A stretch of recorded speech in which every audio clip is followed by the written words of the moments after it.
Alhamdulillah wassalatu wassalam ala rasulillah wa ala alihi wa ashabihi wa man walah wa asyhadu an la ilaha illallah wahdahu la syarikalah wa asyhadu anna muhammadan abduhu wa rasuluh sallallahu alaihi wa ala alihi wasallam. Qala Allah subhanahu wa ta'ala ya ayyuhalladzina amanu taqullaha haqqa tuqatih wa la tamutunna illa wa antum muslimun. Ya ayyuhan nasu taqu rabbakumul ladzi khalaqakum min nafsin wahidah wa khalaqa minha zawjaha wa batha minhuma rijalan katsiran wa nisaa'a wattaqullaha alladzi tasaaluna bihi wal arham innallaha kana 'alaikum raqiba.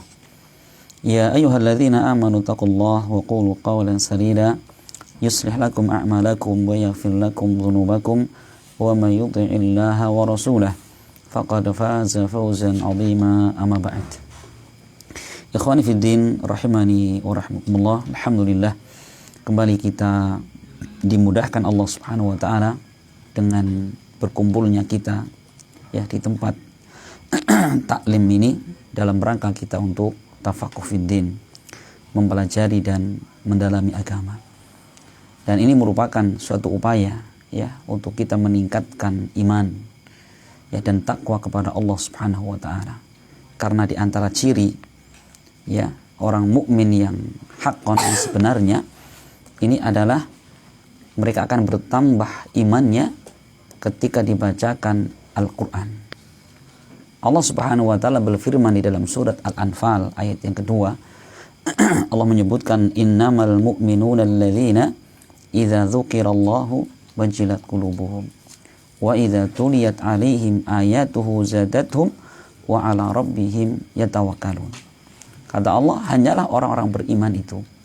Siapa mereka? Alladzina idza dzukirallahu wajilat qulubuhum. Itu orang-orang yang apabila disebutkan nama Allah bergetar hatinya. Karena memang dalam hati orang beriman ini terdapat pengagungan kepada Allah yang luar biasa, pengharapan, menyerahkan segala urusan kepadanya, takut hanya kepada Allah Subhanahu wa taala, maka disebutkan nama Allah bergetar hatinya. Al-Imam As-Sudi, beliau ketika menafsirkan makna ayat ini, bahwa makna hati bergetar itu ay ar-rajulu yuridu ayyadlima faqila lahu ittaqillah fawajila qalbuhu. Itu seorang yang dia hendak berbuat zalim, berbuat maksiat, kemudian diingatkan ittaqillah, takutlah kamu kepada Allah, kemudian bergetar hatinya. Berarti kan orang mau berbuat dosa, mau berbuat maksiat, disebutkan nama Allah, bertakwalah kepada Allah, bergetar hatinya, kemudian dia segera meninggalkan kemaksiatan tersebut. Insyaallah ini ciri orang beriman Bagaimana ketika mendengar nama Allah saja ini bisa merubah hidupnya, bisa menjadikan dia muncul rasa takut, keberanian untuk meninggalkan kemaksiatan. Itu sifat yang pertama. Yang kedua kata Allah, wa idza tuliyat 'alaihim ayatuhu zadatuhum imana. Jika dibacakan kepada mereka ayat-ayat Allah, bertambah imannya. Coba perhatikan apalagi yang namanya taklim, belajar seperti ini, bukan dibacakan Al-Qur'an saja, tetapi dibacakan Al-Qur'an, diterangkan maknanya, bagaimana cara mengamalkannya. Tentunya ini adalah perkara yang sangat bisa menambahkan keimanan, menguatkan iman. Makanya Masya Allah dari zaman ke zaman bahwa orang yang paling kuat imannya adalah orang yang paling kokoh keilmuannya. Semakin bertambah ilmu, semakin tambah iman. Sebagaimana para sahabat mengatakan, nahnu naqra'ul Qur'an wa zidna imana. Kami baca Al-Qur'an, maka bertambahlah iman kami. Perhatikan bertambahnya iman itu dengan apa? Dengan bertambahnya ilmu. Dan ini kita rasakan kita rasakan bahwa orang kalau sudah lama tidak menghadiri majelis taklim maka imannya tidak akan menguat, sehingga apa? Dia tidak ada kesemangatan beramal soleh, bahkan mengalami futur, mengalami tidak punya semangat untuk beramal kebaikan. Itu karena apa? Minimnya iman. Ini yang kedua. Sifat yang ketiga, wa ala rabbihim yatawakkalun, dan mereka hanya bertawakal kepada Allah Subhanahu wa taala. Itu menyerahkan segala urusan kepada Allah. Ya, bukan kepada selainnya. Ini Masya Allah. Ini 3 ya, sifat-sifat orang-orang yang mereka beriman dengan imanan haqqan, dengan iman yang sebenar-benarnya. Maka semoga Allah Subhanahu wa taala memasukkan kita semua termasuk orang-orang yang senantiasa ya memperbaharui iman kita, menguatkan iman kita dengan apa? Dengan kita terus mengkaji yang namanya ilmu agama. Makanya belajar ilmu agama itu tidak ada lulusnya. Gitu ya, karena sekolah lulus, mungkin sudah SMA mau istirahat bisa lulus. Ya, kuliah lulus, S1, S2, S3 lulus. Tapi belajar ilmu agama ini tidak ada kata lulus. Ya, maka Imam Ahmad bin Hanbal rahimahullah di masa tuanya beliau tetap belajar, ya, mengkaji, nulis kitab, menjelaskan kepada orang, mengajarkan ilmu. Ditanya, ya Imam, sampai kapan ada seperti ini? Maka beliau mengatakan, ma'al mahbarah ilal makbarah. Dengan tinta ini sampai aku masuk ke liang lahat. Coba, ma'al mahbarah ilal makbarah. Ini menunjukkan bagaimana bahwa para ulama memahami, ya, mempelajari ilmu agama ini itu bukan sekedar ya mengisi waktu kosong, tetapi ini adalah nutrisi untuk hati. Kalau itu nutrisi untuk hati berarti apa? Kebutuhan yang sangat primer. Sampai Imam Muhammad dan ucapan yang lainnya beliau mengatakan bahwa hajatuna ilal ilm asyaddu min hajatina ila syarabi wa ta'am. Butuhnya kita kepada ilmu agama itu lebih daripada butuhnya kita kepada makan dan minum. Kenapa alasannya? Makan, minum sehari sekali, 2 kali, 3 kali cukup. Badan bisa hidup. Ya, ilmu agama dalam setiap langkah, dalam setiap detik butuh ilmu agama. Insyaallah ya. Makan dan minum ini fungsinya untuk menghidupkan apa? Jasad. Tetapi ilmu agama untuk menghidupkan hati. Ya, mana lebih penting hidupnya badan atau hati? Hati. Gitu ya. Mending orang jasadnya mati, hidup hatinya. Kenapa? Allah mengatakan di hari kiamat itu yauma la yanfa'u malu wala banun illa man atallaha biqalbin salim. Di hari kiamat nanti tidak bermanfaat harta dan anak-anak, melainkan orang yang datang bertemu dengan Allah dengan membawa hati yang selamat, hati yang hidup. Coba ya, maka kehidupan hati itu adalah perkara yang sangat diperlukan. Ternyata hidupnya hati dengan seperti ini. Ya, kita bersabar, kita mempelajari ayat Allah Subhanahu wa taala, hadis Nabi, itu merupakan nutrisi bagi hati. Ya. Terlebih kita mau masuk Ramadan ya. Ramadan itu adalah bulan yang sangat penting untuk kita perbaiki hati. Coba kita perhatikan ada 3 amalan di bulan Ramadan, amalan yang paling besar. Hadis ini datang dari Abu Hurairah, diriwayatkan Bukhari Muslim. Rasul mengatakan tentang puasa, man shoma ramadhana imanan wa ihtisaban ghufira lahu ma taqaddama min dhanbi. Barang siapa puasa Ramadan ya karena iman. Perhatikan, dalam bahasa Arab itu namanya apa? Maf'uli ajli. Tujuan dia berpuasa karena apa? Karena iman dan mengharapkan pahala. Hatinya ini ya, dia berpuasa bukan karena yang penting umum masyarakat. Ya biar guyup masyarakat. Tidak. Berpuasa dia karena iman, panggilan iman, dan karena mengharapkan pahala. Apa yang Allah berikan? Ghufira lahu ma taqaddama min dhanbi. Diampunkan dosa yang telah lalu. Syaratnya apa? Hati hadir. Gitu ya. Dalam masalah sholat malam tarawih, Rasul mengatakan dalam hadis lain dari Abu Hurairah riwayat Bukhari Muslim, man qama ramadhana imanan wa ihtisaban ghufira lahu ma taqaddama min dhanbi. Barang siapa yang berdiri sholat tarawih di malam Ramadan, itu pun karena iman dan mengharapkan pahala. Perhatikannya lagi-lagi Rasul kaitkan itu, keutamaan itu ya dengan apa? Dengan amalan hati. Maka akan diampunkan dosa-dosa yang telah lalu. Yang ketiga, menghidupkan malam Lailatul Qadar. Rasul mengatakan dalam hadis Bukhari Muslim dari Abu Hurairah, man qama lailatal qadri imanan wa ihtisaban ghufira lahu ma taqaddama min dhanbi. Barang siapa menghidupkan malam itu, salat di malam Lailatul Qadar karena iman dan mengharapkan pahala, akan diampunkan dosa-dosa yang telah lalu. Syaratnya apa? Bukan sekedar puasa dan salat tarawih, bukan, tapi apa? Motif ya, tujuan dia melakukan karena iman dan mengharapkan pahala. Hati. Insyaallah ya. Makanya Masya Allah, betul ya, bahwa kita beragama ini harus luar dalam. Ya, luarnya baik, dalamnya baik. Jangan sampai kita beragama lah yang penting hatinya baik, luarnya buruk, keliru. Atau sebaliknya. Lah, yang penting ya apa? Luarnya, kalau hati urusan lain, keliru. Orang beriman itu lahir dan batin adalah sama. Ya.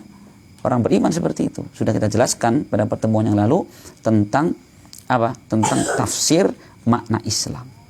Gitu ya. Orang Islam itu mentauhidkan Allah, lahir batin, dan kemudian secara zahir pun baik, akhlaknya baik, muamalahnya baik, gitu ya. Selain iman dan ibadahnya baik. Itu makna Islam. Nah, maka penulis kita di sini di bab yang keempat di sini dalam Fathul Islam beliau mengatakan bab qaulillahi ta'ala wa may yabtaghi ghairal islami dinan fala yuqbala min. Insyaallah ini penulis kitab runtut sekali ini. Jadi bab ini kata beliau beri judul barang siapa yang mencari selain Islam sebagai agama falan yuqbala min, maka Allah tidak akan menerima darinya. Ya, setelah sebelumnya penulis kitab ini menjelaskan kepada kita tentang keutamaan Islam. Kemudian menjelaskan tentang wajibnya masuk ke dalam Islam. Kemudian dirinci lagi tentang tafsir Islam seperti apa. Yang keutamaan segitu banyak itu tidak akan kita dapatkan melainkan kita berislam ya dengan sebenar-benarnya. Nah, kemudian beliau bab ketiga mengatakan wajibnya kita masuk ke dalam Islam. Jadi masuk ke dalam Islam itu bukan pilihan tapi kewajiban. Gitu ya. Baik dalam artian Islam sebagai agama, masuk dalam agama Islam, atau dalam artian yang kedua masuk dalam Islam yaitu apa? Dengan mengamalkan Al-Quran hadis Nabi. Nah, di bab ini beliau ingin menjelaskan kepada kita ini Bapak sekalian. Jadi penulis kitab ini sedang ngajak kepada kita. Ketika beliau menjelaskan masuk ke dalam Islam itu wajib hukumnya, itu bukan maknanya, ya, bukan maknanya kalau keluar dari Islam itu boleh, gitu ya. Berarti kan, bukan maknanya keluar dari Islam itu boleh. Baik dalam artian keluar dari Islam itu keluar ke agama Yahudi, Nasara atau selainnya, ataukah maknanya dia keluar dari Islam dengan cara apa? Meninggalkan sunnah-sunnah Nabi. Itu juga tidak boleh. Beliau mengatakan wa may yabtaghi ghairal islami dinan fala yuqbala min. Barang siapa yang memeluk selain Islam sebagai agama, Allah tidak terima. Perhatikan. Ini akidah muslim. Ini Al-Qur'an kan? Al-Qur'an ini bukan ucapan manusia, ini Al-Qur'an. Ya, ini akidah seorang muslim, Pak. Jadi kita harus punya keyakinan agama di sisi Allah cuma Islam. Ya, inna dina indallahil Islam. Agama di sisi Allah hanya Islam. Kita tidak boleh mengatakan semua agama sama. Ya. Gitu ya, perhatikan ini. Kita tidak boleh mengatakan semua agama sama. Allah mengatakan agama yang Allah ridhoi cuma Islam. Itu nggak bisa ditolerir kalau mengatakan semua agama itu sama. Nggak sama. Ya, nggak sama. Allah hanya menerima Islam.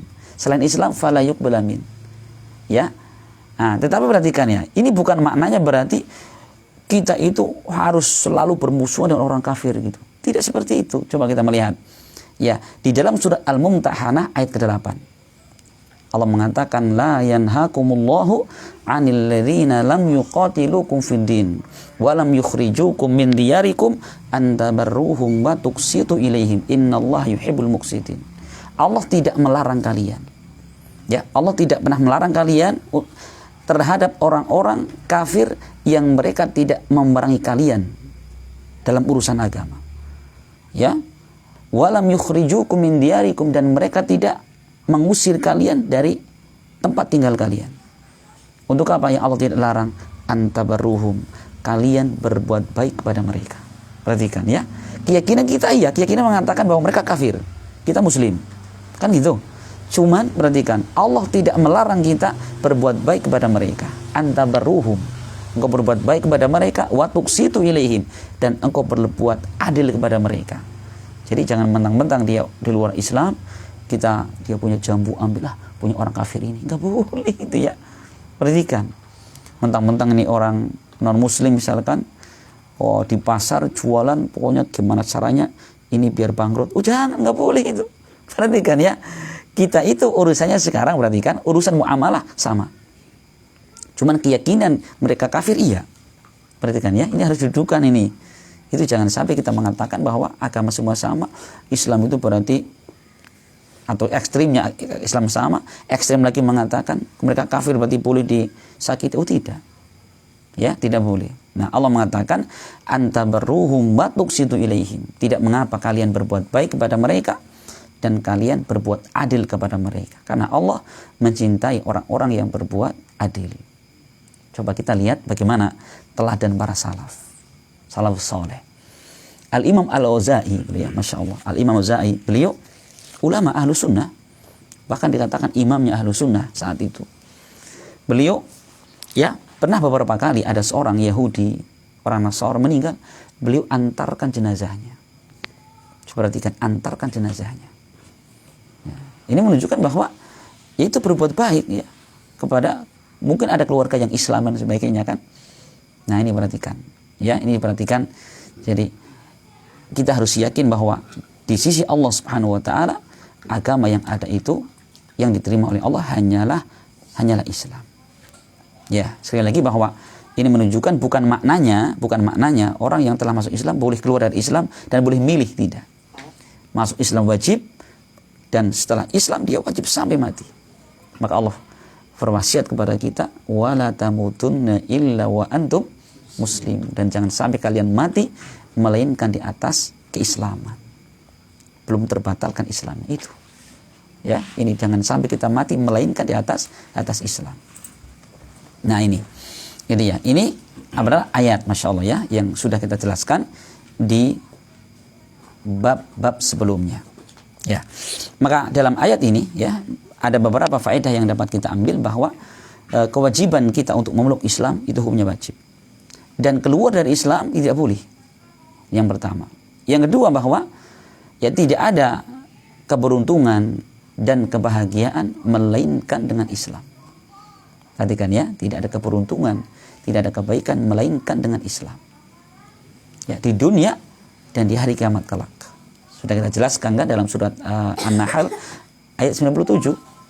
Allah berfirman, man amila salihan min dzakarin aw unsa wa huwa mu'min falanuhyiyannahu hayatan thayyibah wala najziyannahum ajrahum bi ahsani ma kanu ya'malun. Barang siapa beramal saleh, baik lelaki maupun perempuan, dan dia seorang beriman. Iman dan amal soleh Islam, kan gitu. Apa kata Allah?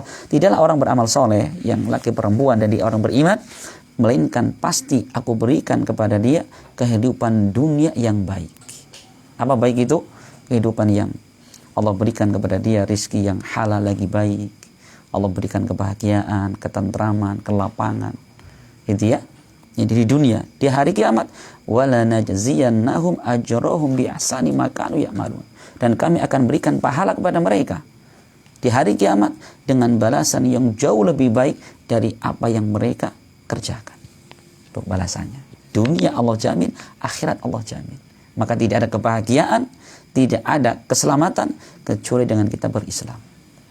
Ya, maka sekali lagi bersyukur kepada Allah ya atas nikmat Islam yang ada ini. Makanya bagaimana kita syukuri? Bagaimana cara mensyukuri nikmat Islam itu? Pelajari Islam sebaik-baiknya. Ya, jangan sampai kemudian kita menganggap di atas Islam, tapi ternyata apa? Kita tidak berislam seperti yang Allah dan Rasulnya inginkan. Maka apa? Keutamaan sekian banyak kita nggak dapat, gitu ya. Di situ. Kemudian ya, menulis kita di sini belum mendatangkan dua hadis. Hadis yang pertama, wa an Abi Hurairah radhiyallahu anhu qala Rasulullah sallallahu alaihi wasallam. Dari Abu Hurairah, Rasul bersabda, tajiul a'malu yaumal qiyamah. Amalan-amalan hamba pada hari kiamat itu akan datang. Perhatikan ya. Fataji'us salatu fataqul, maka salat datang. Maka salat mengatakan, ya Rabbi ana shalah, wahai Rabb, wahai Allah, saya salat. Fayaqulu, maka Allah mengatakan, innaka ala khairin, sesungguhnya engkau di atas kebaikan. Insyaallah ya. Mungkin kita bertanya, loh, amal kok datang ngomong gitu ya. Bagaimana itu? Ahlussunnah wal Jamaah mengatakan bahwa ya itu seperti dohirnya ya, bahwa amal ini bisa berbentuk pada hari kiamat. Dan bagi Allah bukan perkara yang berat. Sebagaimana dalam hadis yang lain, ya Allah itu di hari kiamat akan membentuk kematian. Kematian kan sifat ya. Sekarang ada seorang, dia mati. Pak, ini mati, mana matinya? Kan nggak ada. Tetapi di hari kiamat kelak, Allah menjadikan kematian itu berbentuk. Apa bentuknya? Kabsh, domba besar. Kemudian apa? Allah meletakkan domba ini di antara surga dan neraka, disembelih. Kematian disembelih tadi itu. Maka Allah mengatakan kepada penghuni surga, ya ahlal jannati khuludun wala maut. Wahai penghuni surga, kalian akan kekal di dalamnya dan tidak akan pernah mati. Allah berkata kepada penghuni neraka, ya ahlan nari khuludun wala maut. Wahai penghuni neraka, kalian akan kekal di dalamnya dan tidak pernah akan mati. Itu kematian yang tadinya tidak ada bentuknya bisa berbentuk. Dalam hisab misalkan ya, yang dihisab kan amalan gitu. Amalan dihisab. Amal orang sholat, mana sih sholatnya? Kok bisa ditimbang amalnya ya? Bagi Allah sangat mudah. Dan ini sama ya. Jadi sholat pada hari kiamat datang.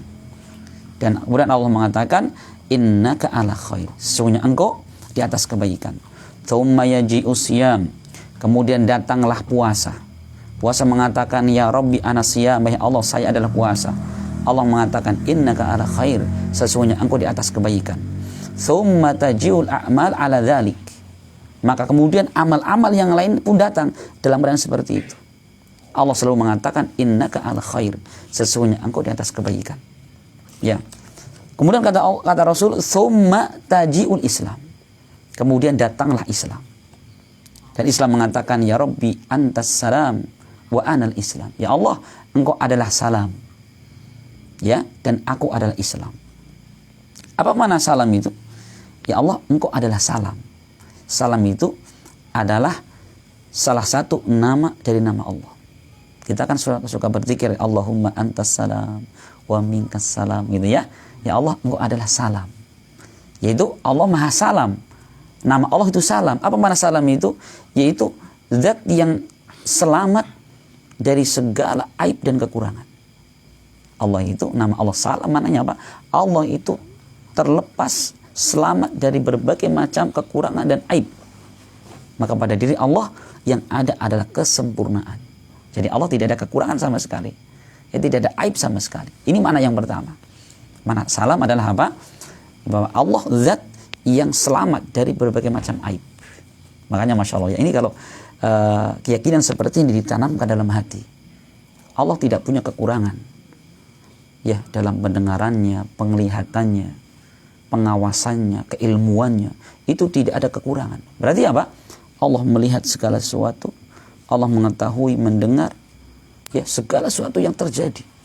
Bahkan apa? Wa huwa alimun bidzati sudur. Allah Maha mengetahui apa yang ada dalam hati kita. Coba, andaikan sifat seperti ini tertanam kuat dalam hati. Kita lagi malas berbuat kebaikan, malas sholat. Ingat, Allah itu Maha tahu. Jadi ya, kita lagi berbuat dosa, nggak ada orang di situ, di kanan kiri nggak ada orang berbuat dosa. Kita kalau punya keyakinan seperti ini, bagaimana? Kita saat itu tidak sendirian. Kenapa? Ada Allah Subhanahu Wa Taala. Coba ya, Masya Allah ini. Ini kalau betul-betul kita memahami Allah itu dengan baik dan benar itu, betul-betul akan memberikan pengaruh dalam hidup kita. Ini makna yang pertama. Allah Maha selamat dari segala kekurangan dan aib. Atau makna yang kedua, salam itu bahwa segala keselamatan datang dari Allah Subhanahu Wa Taala. Segala keselamatan datang dari Allah Subhanahu Wa Taala. Ya, maka jangan pernah kemudian kita minta keselamatan kepada makhluk. Allahumma antas salam wa minkas salam. Ya Allah, engkau adalah as-salam dan dari engkau lah keselamatan itu ada. Masya Allah, kalau kita tahu segala keselamatan dari Allah, ya selamat dari kecelakaan, dari mungkin virus COVID gitu ya.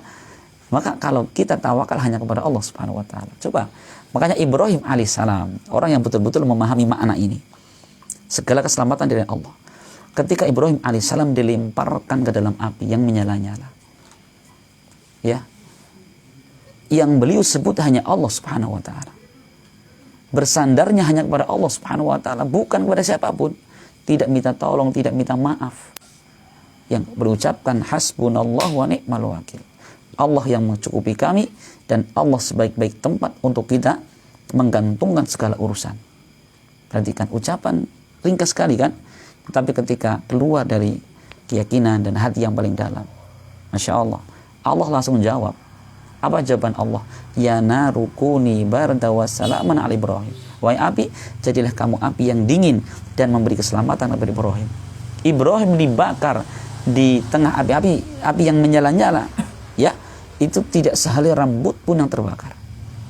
Masya Allah, tidak sehelai rambut pun yang terbakar. Ini dengan apa?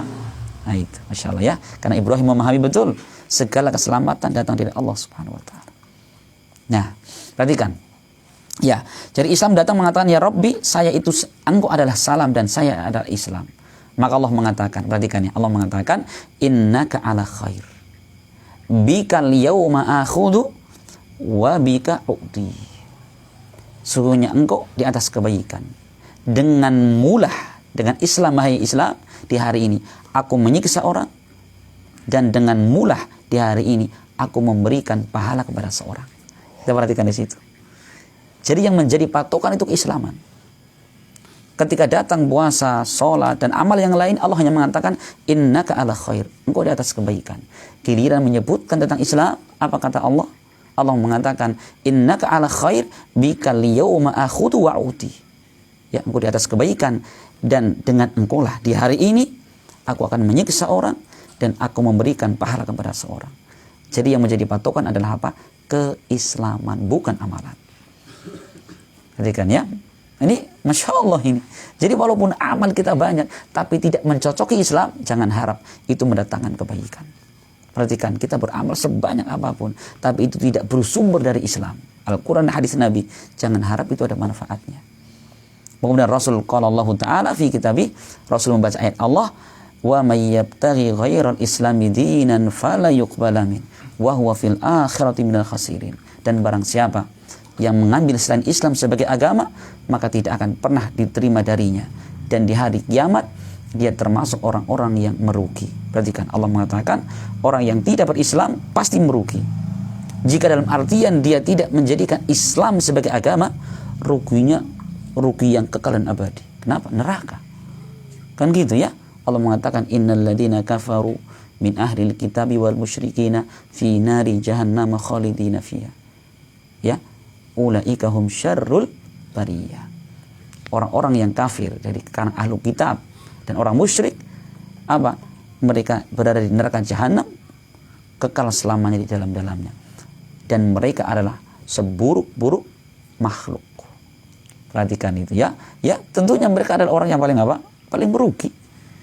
Ya, tapi kalau dalam artian yang kedua, seorang yang masih Islam, cuman dia tidak mengambil petunjuk dalam Islam, beramal, ada sebagiannya tidak mengikuti ajaran Islam, amalan itu tertolak. Ya, amalan yang lain yang sesuai dengan syariat diterima, kan gitu. Maka kerugian mereka namanya apa? Kerugian tidak mutlak gitu loh. Keislaman yang ada mereka menyelamatkan. Insyaallah ya, makanya ini luar biasa Bapak sekalian. Walaupun hadis ini diriwayatkan Imam Ahmad di dalam Musnad, dan para ulama muhaqqiqin ya mengatakan isnaduhu dhaif. Dalam sanadnya itu ada kelemahan. Ya, dalam sanadnya terdapat kelemahan. Masya Allah. Gitu ya. Nah, ini Masya Allah Bapak sekalian, ini hadis yang luar biasa. Maka hendaknya ya setiap orang ya ini membangun hidupnya seperti ini. Membangun hidupnya di atas Islam ini. Jangan pernah sejengkal pun kita melenceng dari Islam. Dan sekarang pertanyaannya, mana mungkin seorang bisa berjalan di atas rel Islam tanpa belajar? Gak mungkin kan? Makanya kuncinya, patokannya adalah apa? Belajar. Maka seorang dai, gitu ya, seorang yang mengajarkan Islam, maka jadikanlah patokan ini sebagai apa? Materi dakwahnya. Jadi bagaimana mengajak orang untuk kembali kepada Islam itu sendiri. Ya, baik Islam akidahnya, ya, kemudian ibadahnya, muamalahnya. Dekatkan manusia itu ya ke dalam Islam yang kita maksudkan. Ya, ini. Maka apa namanya? Dalam hadis yang kita baca tadi, di antara faedah yang dapat kita ambil, yang pertama bahwa ya suatu amalan ya tidak akan diterima kecuali dengan Islam. ya, kecuali dengan Islam. Baik artian yang melakukannya adalah orang Islam, atau dalam artian yang melakukan selain dari Islam adalah melakukannya itu seperti yang dicontohkan dalam Islam. Maka itu sunnah Nabi. Yang kedua, bahwa al-ibrah laisa bil a'mal lakin bi tahqiqil Islam. Yang menjadi patokan itu bukan amalan dia, tetapi adalah bagaimana dia itu merealisasikan Islam dalam amalan yang dia lakukan. Ini lebih penting lagi nih, ya. Jadi kita itu jangan terfokus kepada banyaknya amal, tapi fokuslah kepada amalan yang kita lakukan itu mencocoki Islam. Kan gitu ya. Makanya dalam surat Al-Mulk ayat kedua Allah mengatakan alladzi khalaqal mauta wal hayata liyabluwakum ayyukum ahsanu amala. Dialah Allah yang menciptakan mati dan hidup. Mati di dunia dan hidup nanti di akhirat. Ini kata Ibnu Abbas. Untuk apa? Liyabluwakum, untuk Allah uji di antara kalian siapa yang paling baik amalannya. Perhatikan. Jadi siapa yang paling baik? Tidak mengatakan aktsaruhum amalan, yang paling banyak amal, tidak. Yang Allah uji itu yang paling baik amalannya. Apa mana paling baik amal itu? Fudail bin Iyad mengatakan akhlasuhu wa aswabuhu, itu amalan yang paling ikhlas dan amalan yang paling mencocoki Nabi. Ya, makanya dalam kisah ya Qabil dan Habil itu kisahnya itu disebutkan Allah bahwa kedua anak Adam itu sama-sama dia berkorban kepada Allah. Yang satu diterima, yang satu tidak. Perhatikan ya, yang satu diterima, satu tidak. Bagaimana mengetahui ini diterima tidak? Jadi gini Pak, kata Syekh Sa'di itu dalam tafsirnya ada dua makna. Orang-orang di zaman dahulu, ciri orang amal yang diterima itu ada ciri-cirinya. Satu, bisa dapat berita dari langit. Atau yang kedua, jadi amalan itu sedekah misalnya taruh di situ, kalau itu terima nanti akan datang api dari langit tiba-tiba terbakar. Itu yang diterima. Gitu ya. Makanya saat itu Habil itu kata Ibnu Katsir itu yang diterima amalannya, tapi Qabil tidak. Maka muncullah dalam dirinya apa? Hasad, iri. Maka kata Qabil, ya saya akan bunuh kamu. Saya akan bunuh kamu. Maka kata Habil mengatakan innama yataqabbalullahu minal muttaqin. Sesungguhnya Allah itu hanya menerima amalan dari orang-orang yang bertakwa. Ini kata siapa? Kata Habil, Allah hanya menerima amalan dari orang-orang bertakwa. Para ulama banyak tafsiran. Kalau saya beliau merocikan bahwa maksudnya adalah amalan yang paling ikhlas dan paling mencocoki sunnah Nabi dalam hal itu. Insya Allah ya. Nah, makanya kata para ulama, andaikan kita tahu satu saja amalan yang Allah terima, itu bersyukurnya luar biasa. Andaikan kita tahu ya, Allah tahu satu saja sholat kita Allah terima, Masya Allah, betul-betul itu akan mendatangkan keselamatan. Nah ini ya, perhatikan ya, Allah hanya menerima yang muttaqin tadi itu, Masya Allah. Jadi sekali lagi, ukuran seorang itu bukan dengan banyaknya amal, tapi kecocokan amal dengan Islam itu sendiri. Ya, walaupun ya kalau banyak bagus kan gitu ya. Cuman fokus kita jangan selalu banyaknya, tapi bagaimana kesesuaian dengan syariat. Sekarang contoh Bapak sekalian, kita sholat subuh cuma 2 rakaat, cuman ini perhatikan ya. Ini kalau versi kereta api Indonesia itu 5 menit selesai itu. Ya, kalau versi Patas itu subuh 5 menit selesai itu ya. Ayat pertama kulhu, yang kedua Al-Kautsar, insya Allah selesai 5 menit itu. Walaupun versinya gitu ya, kita flash gitu ya. Tapi sesuai dengan syariat 2 rakaat saja, saya yakin Allah terima kan gitu. Insya Allah Allah terima. Tapi sekarang bagaimana? Ada orang sholat subuh panjang, diperpanjang, tapi rakaatnya berapa? 3 rakaat atau 5 rakaat. Coba Pak, kan versi panjang ini ya, versi lebih banyak kan gitu. Tapi tidak sesuai Islam. Mungkin Allah terima? Nggak mungkin. Maka Masya Allah ini ya, maka kesesuaian dalam beramal itu lebih kita pentingkan daripada banyaknya amal. Ini contoh tentang jumlahnya. Sekarang waktu misalkan ya, kita beramal, ada beberapa ibadah yang ditentukan waktunya. Contohnya puasa Ramadan. Puasa Ramadan diwajibkan bulan apa? Bulan Ramadan kan gitu. Ini ada orang kreatif ini. Ini kalau Ramadan saya sebulan, berat ini. wah saya inisiatif ini, Sya'ban 10, nanti Ramadan 10 saja, gitu ya. Awal 3, tengah 3, akhir 4, itu ya misalkan. Nanti Syawal 10, kan pas ini ya. Jadi 10, jadi dicicil 3 bulan. Sekarang kira-kira Bapak, mungkin nggak Allah terima amalan itu? Atau mungkin kasih bonus lah, ini Allah kasih bonus misalkan ya, jadi 35 misalkan itu. Nggak bisa itu, ya Allah nggak terima. Walaupun dia ikhlas. Kenapa? Dia mengamalkan sesuatu yang tidak datang dari Islam. Itu ya. Contoh lagi, Allah terkadang menentukan amal itu ditentukan dengan tempatnya. Seperti haji misalnya. Haji kemana itu? Ya ke Mekah, ke Ka'bah kan. Bagaimana kalau sekarang ada hajinya bukan ke Mekah, tapi ke Borobudur, ke Magelang sana misalkan. Oh, jadi kalau tawafnya di Borobudur, nanti sa'inya mungkin di Parangtritis gitu, atau di Malioboro misalnya gitu ya. Allah terima tidak? Nggak mungkin. Kenapa? Itu dia beramal walaupun ikhlas karena Allah, tidak ada dia mengikuti Islam. Tuh perhatikan dia nggak dapat manfaat itu ibadah dilakukan. Ini kalau misalkan kaifiyah ya, tata cara ibadah juga ditentukan ya, seperti orang dia berwudu misalkan. Wudu kan kalau Rasul mengajarkan cuci tangan dulu, kumur-kumur, cuci wajah, seterusnya kan gitu. Ini ada orang lah, saya mau dibalik sekarang lah, dari sawah wudunya dari bawah. Kan paling kotor bawah, jadi cuci tangan dulu gitu ya. Kaki dulu, kemudian tangannya. Kira-kira. Nggak ada satu madzhab pun mengatakan ya nggak apa-apa. Nggak ada itu. Sholatnya dibalik gitu ya. Bukan takbir tapi dibalik. Kan orang baru ketemu sama Allah kan salam dulu gitu ya. Ini logika lagi perhatikan. Kalau takbir kan Allahu Akbar gitu. Saya kan ketemu sama Allah, ketemu orang kan salam assalamualaikum, salam dulu assalamualaikum. Dia mungkin saya salam sama Allah terus, kira-kira Allah terima? Gak bisa. Kemudian terakhirnya dengan takbiratul ihram, gak bisa ya. Ini perhatikan, makanya patokan kita itu bagaimana kita itu beramal dengan bitahqiqil Islam, dengan mengamalkan Islam. Kalau ibadah ditentukan jenisnya, ya jenisnya yang dikeluarkan. Seperti kita berkorban. Korban siapa?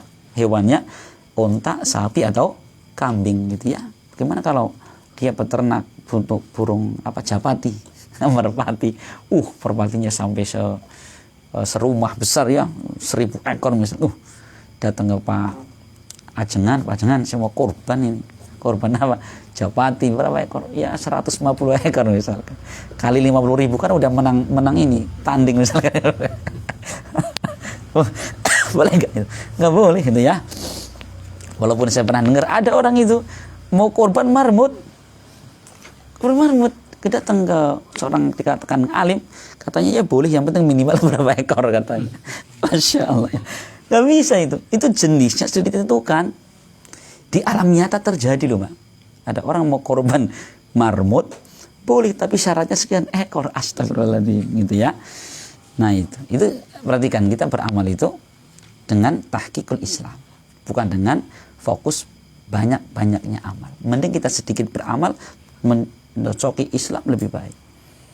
Ya. Makanya dikatakan Abdullah bin Mas'ud beliau mengatakan ittabi'u wa la tabtadi'u faqad kufitum. Sudah kalian ikut Nabi, enggak usah bikin yang baru. Itu sudah cukup untuk kalian untuk mendapatkan surga. Enak kan prinsipnya kan? Belajar amalkan. Datang dari Nabi amalkan, tidak datang dari Nabi ya enggak usah amalkan. Mungkin diajarkan Nabi juga banyak sekali dan kita belum mampu menjalankan semua. Nah kan gitu. Wallahu a'lam. Hadis terakhir satu lagi ya, wa fi sahih an Aisyah, dan dalam sahih yaitu sahih Imam Muslim dari Aisyah, Rasul bersabda, man amila amalan laisa alaihi amruna fahuwa raddun.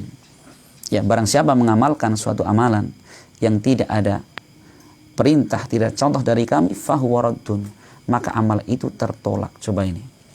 Ya, amal itu tertolak. Kalau tertolak itu enggak Allah terima. Terima saja tidak, apalagi dapat pahala kan itu. Perhatikan ya, ada orang pesan barang sama kita, Pak tolong bikinkan kursi. Mintanya kursinya apa? Sofa L. Datangnya apa? Bukan L, tapi apa? N misalkan gitu ya. Kira-kira diterima? Ya nggak bisa. Mintanya warna hijau, datangnya warna putih. Lah, nggak diterima kan gitu. Perhatikan, orang yang beramal dan tidak ada contoh dari Nabi, fahuwa raddun, tertolak. Sekarang kita pesan kursi tadi misalkan ya, mintanya warna hijau, kirim warna putih. Bentuknya L, datangnya N misalkan. Apa kita mengatakan, nih tak bayar kamu? Gak mungkin. Itu gak dimarah-marah, sudah untung itu. Kan gitu. Allah subhanahu wa ta'ala ketika ada seorang beramal dan tidak mencontoh dalam syariat, bagaimana? Raddun, ditolak itu. Ya, bukan sekadar ditolak, tapi apa? Dia tidak mendapatkan pahala, bahkan yang ada adalah dia mendapatkan dosa. Wallahu a'lam bishawab. Masya Allah ya. Maka dalam hadis ini ini sudah pernah kita jelaskan bahwa seorang yang beramal yang bukan datang dari Islam, amalan itu tertolak. Ya. Dan yang kedua, bahwa syarat diterimanya amal adalah mengikuti agamanya Rasul. Ya, dan hadis ini juga menjelaskan kepada kita tentang kesempurnaan Islam. Ya, sempurna Islam sampai mengatakan siapa beramal yang tidak ada contoh dari Nabi, tertolak. Itu menunjukkan apa? Islam sempurna, tidak butuh penambahan, tidak butuh pengurangan. Ya, karena Rasul pernah menyebutkan ya bahwa di Haji Wada beliau pernah mengatakan di hadapan para sahabat, ala hal balaghtu, ya apakah kalian menyaksikan aku telah menyampaikan seluruh syariat ini? Para sahabat mengatakan, qalu bala syahidna, ya tentu kami telah menyaksikan wahai Rasul. Maka Rasul mengatakan, mengangkat tangannya, Allahumma syahid, ya Allah saksikanlah bahwa aku telah menyampaikan seluruh risalah tanpa tertinggal sama sekali. Apa yang Allah perintahkan sudah selesai, beliau sampaikan. Insyaallah, makanya orang kalau yang suka bikin-bikin yang baru itu hakikatnya apa? Dia telah menandingi Nabi, menganggap dirinya lebih faqih dari Nabi. Makanya Imam Malik mengatakan ya, mani ibtada'a fil islami bid'atan yaraha annahu hasanah faqad za'ama anna Muhammadan khana risalah. Kata Imam Malik mengatakan, mani ibtada'a fil islami bid'atan, barang siapa bikin-bikin dalam Islam suatu perkara yang baru dan dia menyangka itu kebaikan, maka dia telah menuduh jika Muhammad SAW telah mengkhianati risalah. Gitu ya, dia menganggap itu baik padahal Rasul tidak ajarkan. Apa kata Imam Malik? Itu hakikatnya dia menuduh Nabi telah mengkhianati risalah.